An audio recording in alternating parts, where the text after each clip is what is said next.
The phone call came on a Monday evening while I was still sitting in my truck outside the shop.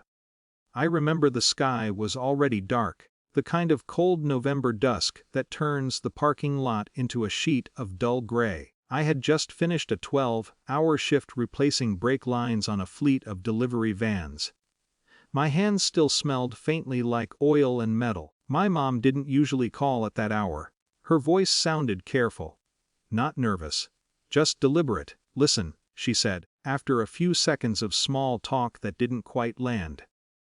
"About Thanksgiving this year." I leaned back in the seat and waited.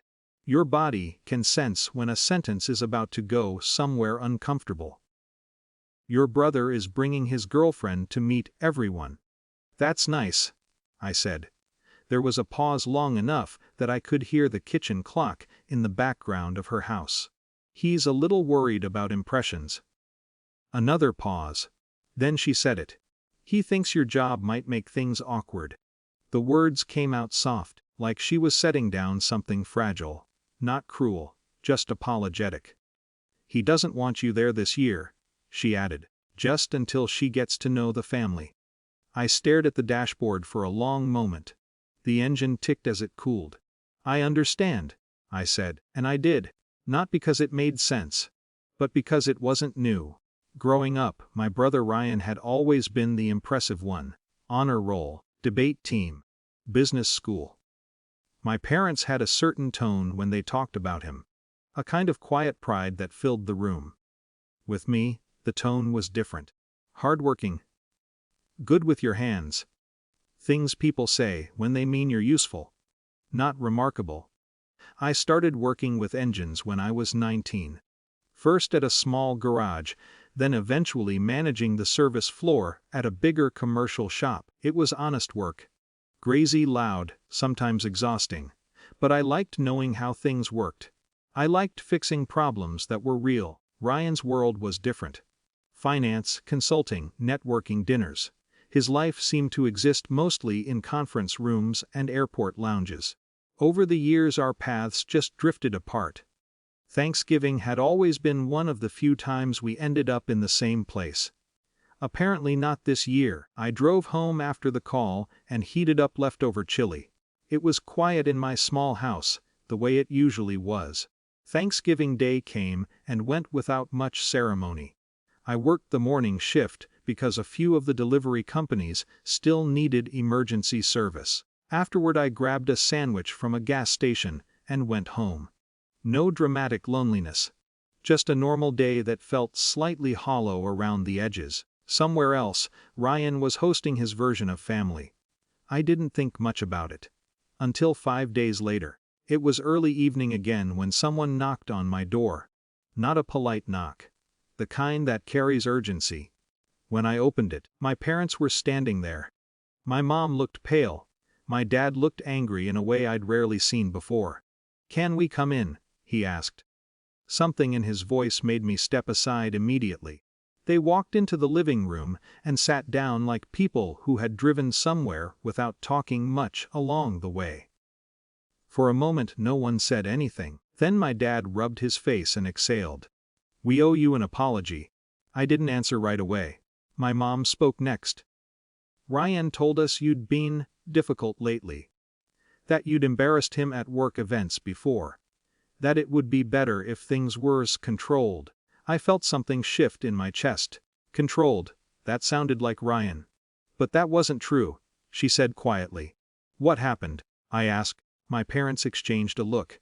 Then my dad leaned forward. "His girlfriend asked about you." Apparently it had happened during dinner. At first it was normal conversation. Family history, jobs, stories. Ryan had told her I did mechanical stuff.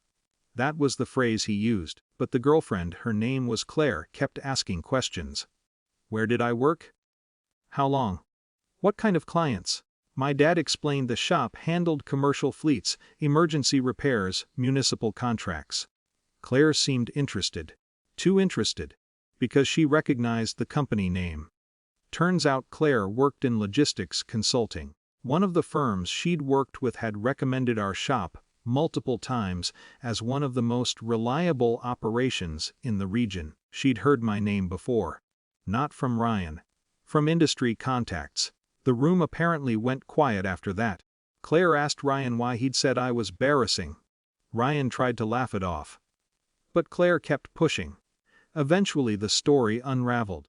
Ryan admitted he didn't want me there, because he was worried I'd talk about the years he'd borrowed money from me after college. Or about the time I helped him avoid defaulting on a car loan. Things he had never told Claire.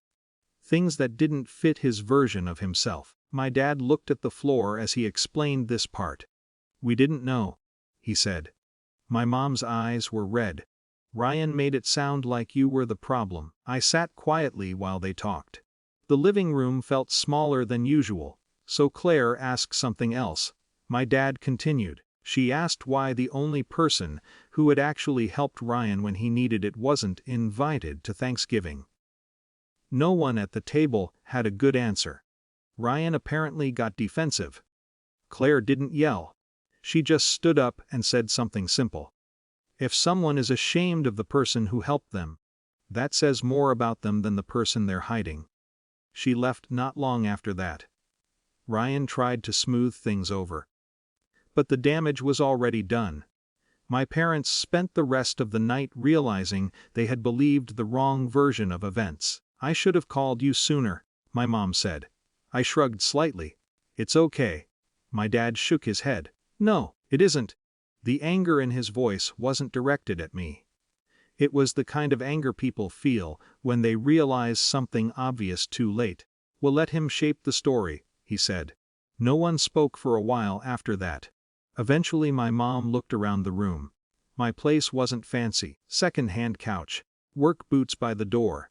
Tools neatly organized near the back wall where I sometimes repaired small engines on weekends. But it was clean. Lived in. "Real? You built all this yourself," she said quietly. I nodded. It hadn't felt like building something at the time. Just living. My parents stayed for about an hour. There were apologies. Some awkward silences, no dramatic reconciliation. Before leaving, my dad paused at the door. "I think things are going to be different now," he said. I didn't answer that. Because sometimes people say that when they're still figuring out what different actually means. After they left, the house returned to its usual quiet. I washed the coffee mugs and turned off the kitchen light. Outside, the air had gotten colder. I stood on the porch for a moment. Nothing in my life had really changed. Tomorrow I'd go back to the shop. Same tools. Same work. But somewhere across town, the version of the story Ryan had been telling people had cracked open. Not because I fought it. Not because I exposed anything. Just because the truth had eventually walked into the room. And once it did, nobody could pretend not to see it.